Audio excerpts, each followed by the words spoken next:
আমরা এখন মধ্যযুগে নাই, আমরা আধুনিক যুগে। আইন সংস্কারটা একটা চলমান প্রক্রিয়া। যারা আল্লাহর নাজিল করা আইন অনুযায়ী বিচার ফয়সালা করে না তারাই হচ্ছে কাফের, আর যারাই আল্লাহর নাজিল করা বিধান অনুযায়ী বিচার ফয়সালা করবে না তারা হচ্ছে জালেম। যারাই আল্লাহর নাজিল করা আইনের ভিত্তিতে বিচার করবে না তারাই ফাসেক। আমার নবীরা যারা আমার বিধানেরই অনুবর্তন করত, ইহুদি জাতিকে এ হেদায়েত মোতাবেকই আইন কানুন প্রদান করত, নবীদের পর তাদের জ্ঞান সাধক ও ধর্মীয় পণ্ডিতরাও এ অনুযায়ী বিচার ফয়সালা করত। কেননা নবীর পর আল্লাহর কিতাব সংরক্ষণ করার দায়িত্ব এদেরই দেয়া হয়েছিল, তারা নিজেরাও ছিল এর প্রত্যক্ষ সাক্ষী। সুতরাং তোমরা মানুষদের ভয় না করে একান্তভাবে আমাকেই ভয় করো, আর আমার আয়াতসমূহ সামান্য মূল্যে বিক্রি করে দিও না। যারা আল্লাহর নাজিল করা আইন অনুযায়ী বিচার ফয়সালা করে না তারাই হচ্ছে কাফের। তাওরাতে আমি তাদের জন্য বিধান নাজিল করেছিলাম যে তাদের জানের বদলে জান, চোখের বদলে চোখ, নাকের বদলে নাক, কানের বদলে কান, দাঁতের বদলে দাঁত। শাস্তি প্রয়োগের সময় এই শারীরিক জখমটাই কিন্তু আসল দণ্ড বলে বিবেচিত হয়। অবশ্য বাদীপক্ষের কেউ যদি এই দণ্ড মাফ করে দিতে চায় তাহলে তা তার নিজের গুনাহখাতার জন্য কাফফারা হিসেবে গণ্য হবে। আর যারাই আল্লাহ নাজিল করা বিধান অনুযায়ী বিচার ফয়সালা করবে না তারা হচ্ছে জালেম। এ ক্রমধারায় অতঃপর আমি মরিয়ম পুত্র ঈসাকে পাঠিয়েছি। সে সময় আগে থেকে তাওরাতে যা কিছু অবশিষ্ট ছিল সে ছিল তার সত্যতা স্বীকারকারী, আর আমি তাকে ইনজিল দান করেছি, তাতে ছিল হেদায়েত ও নূর। তখন তাওরাতে যা কিছু তার কাছে বর্তমান ছিল ইনজিল কিতাব তার সত্যতা স্বীকার করেছে। তদুপরি তাতে আল্লাহ ভীরু লোকদের জন্য পথ নির্দেশ ও উপদেশ মজুদ ছিল। ইনজিলের অনুসারীদের উচিত এর ভেতর আল্লাহ তাআলা যা কিছু নাজিল করেছেন তার ভিত্তিতে বিচার ফয়সালা করা। কেননা যারাই আল্লাহর নাজিল করা আইনের ভিত্তিতে বিচার করবে না তারাই ফাসেক। হে মুহাম্মদ, আমি তোমার প্রতি সত্য দিন সহ এ কিতাব নাজিল করেছি। আগের কিতাবসমূহের যা কিছু অবিকৃত অবস্থায় তার সামনে মজুদ রয়েছে এ কিতাব তার সত্যতা স্বীকার করে। শুধু তাই নয়, এ কিতাব সেসব বিধানের হেফাজতকারীও বটে। সুতরাং আল্লাহ তাআলা যেসব বিধি বিধান নাজিল করেছেন তার ভিত্তিতেই তুমি বিচার ফয়সালা করো। আর এ বিচারের সময় তোমার নিজের কাছে যা সত্য দিন এসেছে তা থেকে সরে গিয়ে তাদের খেয়াল খুশির অনুসরণ করো না। আমি তোমাদের প্রতিটি সম্প্রদায়ের জন্য শরীয়ত ও কর্মপন্থা নির্ধারণ করে দিয়েছি। আল্লাহ তাআলা চাইলে তোমাদের সবাইকে একই উম্মত বানিয়ে দিতে পারতেন, বরং তিনি তোমাদের যা দিয়েছেন তার ভিত্তিতে তোমাদের যাচাই বাছাই করে নিতে চেয়েছেন। অতএব ভালো কাজে তোমরা সবাই প্রতিযোগিতা করো, কেননা আল্লাহ তাআলার দিকেই হবে তোমাদের সকলের প্রত্যাবর্তন স্থল। এখানে তোমরা যেসব বিষয় নিয়ে মতভেদ করতে, অতঃপর তিনি অবশ্যই তা তোমাদের স্পষ্ট করে বলে দেবেন। অতএব হে মুহাম্মদ, তোমার উপর আল্লাহ তাআলা যে আইন কানুন নাজিল করেছেন তুমি তারই ভিত্তিতে এদের মাঝে বিচার ফয়সালা করো, এবং কখনো তাদের খেয়াল খুশির অনুসরণ করো না, এবং তাদের ষড়যন্ত্র থেকে সতর্ক থেকো। যা কিছু আল্লাহ তাআলা তোমার উপর নাজিল করেছেন তার কোনো কোনো বিষয়ে যেন তারা কখনো তোমাকে ফিতনায় না ফেলতে পারে। অতঃপর তোমার ফয়সালায় যদি এরা মুখ ফিরিয়ে নেয় তাহলে জেনে রেখো আল্লাহ তাআলা তাদের নিজেদেরই কোনো গুনাহের জন্য তাদের কোন রকম মুসিবতে ফেলতে চান। কেননা মানুষের মাঝে অধিকাংশই হচ্ছে অবাধ্য। তবে কি তারা পুনরায় জাহেলিয়াতের বিচার ব্যবস্থা তালাশ করছে? অথচ যারা আল্লাহতে বিশ্বাস করে তাদের কাছে আল্লাহ তাআলার চাইতে উত্তম বিচারক আর কে হতে পারে? হে ঈমানদার লোকেরা, তোমরা কখনো ইহুদি খ্রিস্টানদের নিজেদের বন্ধু হিসেবে গ্রহণ করো না, কেননা এরা নিজেরা সব সময় একে অপরের বন্ধু। তোমাদের মধ্যে কেউ যদি কখনো এদের কাউকে বন্ধু বানিয়ে নেয় তাহলে সে তাদেরই দলভুক্ত হয়ে যাবে। আর আল্লাহ তাআলা কখনো জালেম সম্প্রদায়কে হেদায়েত দান করেন না। অতঃপর যাদের অন্তরে মুনাফিকির ব্যাধি রয়েছে তাদের তুমি দেখবে তারা বিশেষ তৎপরতার সাথে এই বলে তাদের সাথে মিলিত হচ্ছে যে আমাদের আশঙ্কা হচ্ছে কোনো বিপর্যয় এসে আমাদের উপর আপতিত হবে। পরে হয়তো আল্লাহ তাআলা তোমাদের কাছে বিজয় নিয়ে আসবেন, কিংবা তার কাছ থেকে অন্য কিছু অনুগ্রহ তিনি দান করবেন। তখন তা দেখে এই লোকেরা নিজেদের মনের ভেতর যে কপটতা লুকিয়ে রেখেছিল তার জন্য ভীষণ অনুতপ্ত হবে। তখন ঈমানদার লোকেরা বলবে, এরাই কি ছিল সেসব মানুষ যারা আল্লাহ তাআলার নামে বড় বড় শপথ করত যে তারা অবশ্যই তোমাদের সঙ্গে আছে? এই আচরণের ফলে তাদের কার্যকলাপই বিনষ্ট হয়ে গেল, ফলে তারা ভীষণভাবে ক্ষতিগ্রস্ত হয়ে পড়ল। হে মানুষ, তোমরা যারা আল্লাহর উপর ঈমান এনেছ, তোমাদের মধ্যে কোন লোক যদি নিজের দিন ইসলাম থেকে মুরতাদ হয়ে ফিরে আসে, তাতে আল্লাহ তাআলার কোনো ক্ষতি নেই। তবে আল্লাহ তাআলা অচিরেই এমন এক সম্প্রদায়ের উত্থান ঘটাবেন যাদের তিনি ভালোবাসবেন, তারাও তাকে ভালোবাসবে। তারা হবে মুমিনদের প্রতি কোমল ও কাফেরদের প্রতি কঠোর। তারা আল্লাহর পথে সংগ্রাম করবে, কোন নিন্দুকের নিন্দার পরোয়া তারা করবে না। মূলত এ হচ্ছে আল্লাহর একটি অনুগ্রহ, যাকে চান তাকে তিনি তা দান করেন। আল্লাহ তাআলা প্রাচুর্যময় ও প্রজ্ঞার আধার। তোমাদের একমাত্র পৃষ্ঠপোষক হচ্ছেন আল্লাহ তাআলা, তার রাসূল এবং সেসব ঈমানদার লোকেরা যারা নামাজ প্রতিষ্ঠা করে, যাকাত আদায় করে, সর্বোপরি আল্লাহ তাআলার সামনে যারা সদা অবনমিত থাকে। আর যে ব্যক্তি আল্লাহ তাআলা, তার রাসূল ও ঈমানদারদের নিজের বন্ধুরূপে গ্রহণ করবে, তারা যেন জেনে রাখে কেবলমাত্র আল্লাহ তাআলার দলটিই বিজয়ী হবে। হে ঈমানদার লোকেরা, তোমাদের আগে যাদের আল্লাহ তাআলার কিতাব দেওয়া হয়েছিল, তাদের মধ্যে যারা তোমাদের দিনকে বিদ্রূপ ও খেল তামাশার বস্তুতে পরিণত করে রেখেছে, তাদের এবং কাফেরদের কখনো তোমরা নিজেদের বন্ধু বানিও না। যদি তোমরা সত্যিকার অর্থে মোমেন হয়ে থাকো, তাহলে একমাত্র আল্লাহ তাআলাকেই বন্ধু বানাও এবং তাকেই ভয় করো। যখন তোমরা মানুষদের নামাজের জন্য ডাকো, তখন এই ডাককে এরা হাসি তামাশা ও খেলার বস্তু বানিয়ে দেয়। এরা হচ্ছে এমন এক সম্প্রদায় যারা হক বাতিলের কিছুই বোঝে না। হে রাসূল, তুমি এদের বলো, তোমরা যে আমাদের কাছ থেকে প্রতিশোধ নিচ্ছ, তার কারণ এই যে আমরা আল্লাহর উপর ঈমান এনেছি এবং আমাদের উপর আগে ও বর্তমানে যা কিছু নাজিল করা হয়েছে তার উপর বিশ্বাস স্থাপন করেছি। আসলে তোমাদের অধিকাংশ মানুষই হচ্ছে গুনাহগার।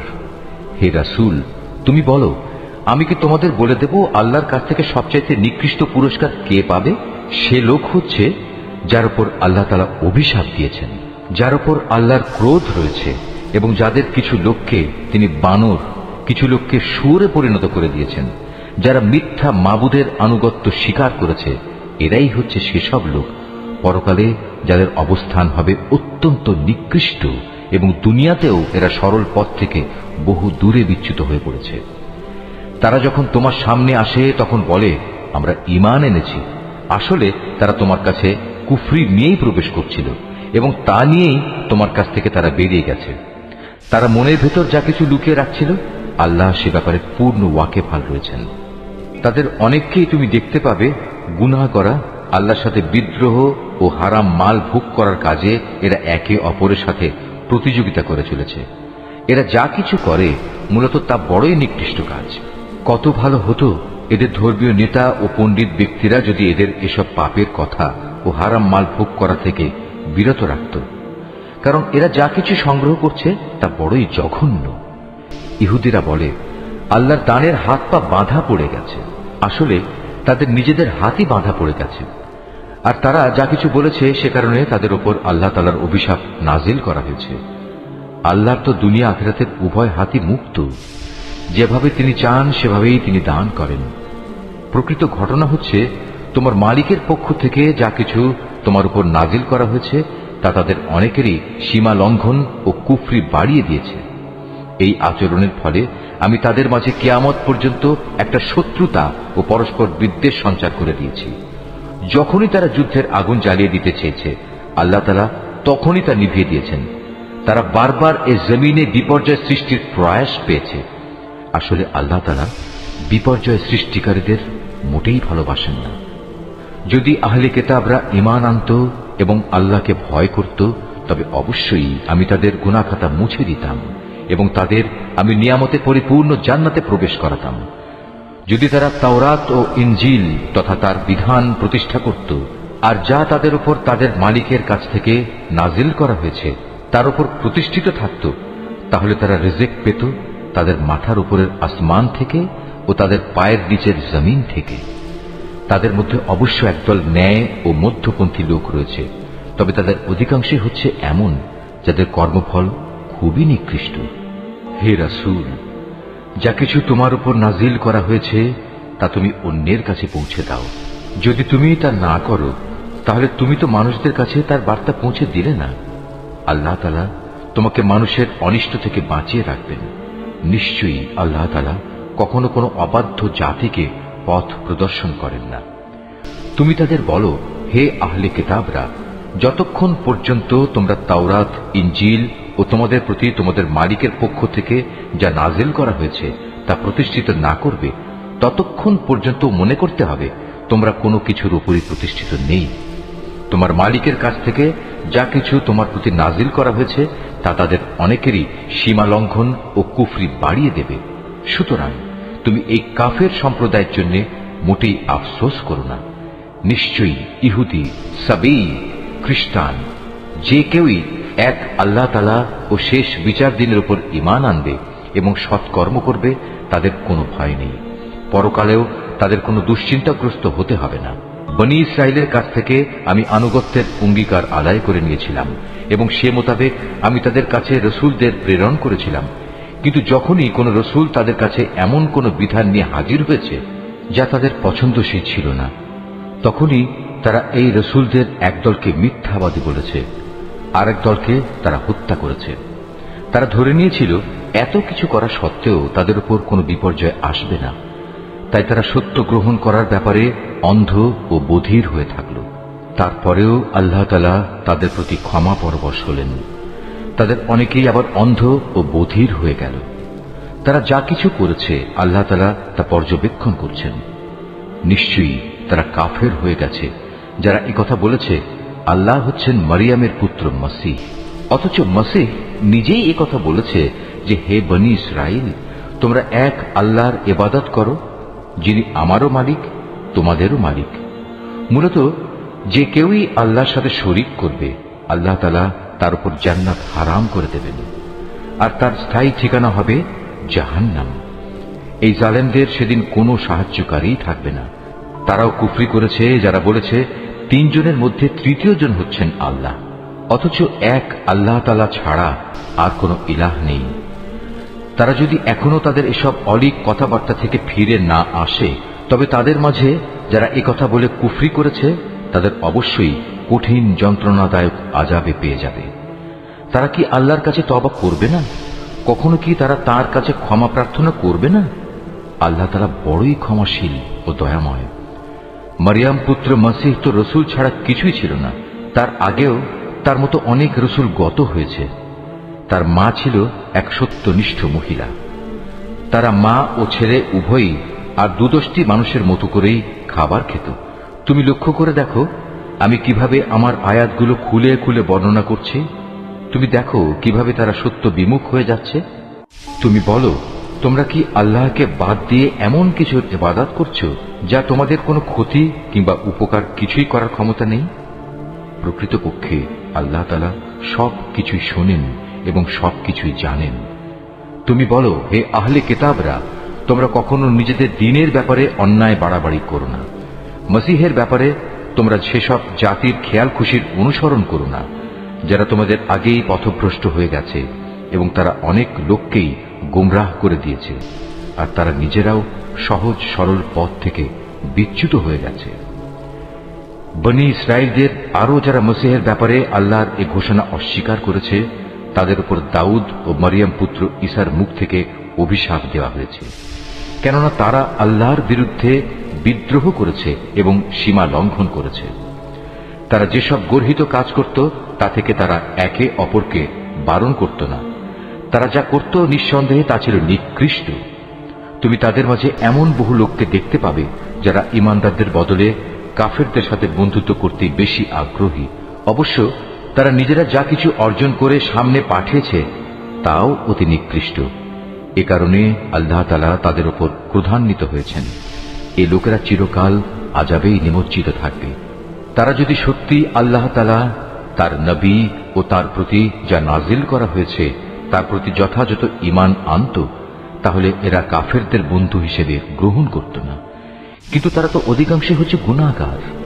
অবশ্যই তোমরা ঈমানদারদের সাথে শত্রুতার ব্যাপারে ইহুদি ও মুশরিকদেরই বেশি কঠোর দেখতে পাবে। অপরদিকে মোমেনদের সাথে বন্ধুত্বের ব্যাপারে তোমরা সেসব লোককে কিছুটা নিকটতর পাবে যারা বলেছে আমরা খ্রিস্টান। এটা এই কারণে যে তখনও তাদের মধ্যে ধর্মীয় পণ্ডিত ব্যক্তি ও সংসার বিরাগী ফকির দরবেশরা মজুদ ছিল, আর এ ব্যক্তিরা সাধারণত অহংকার করে না।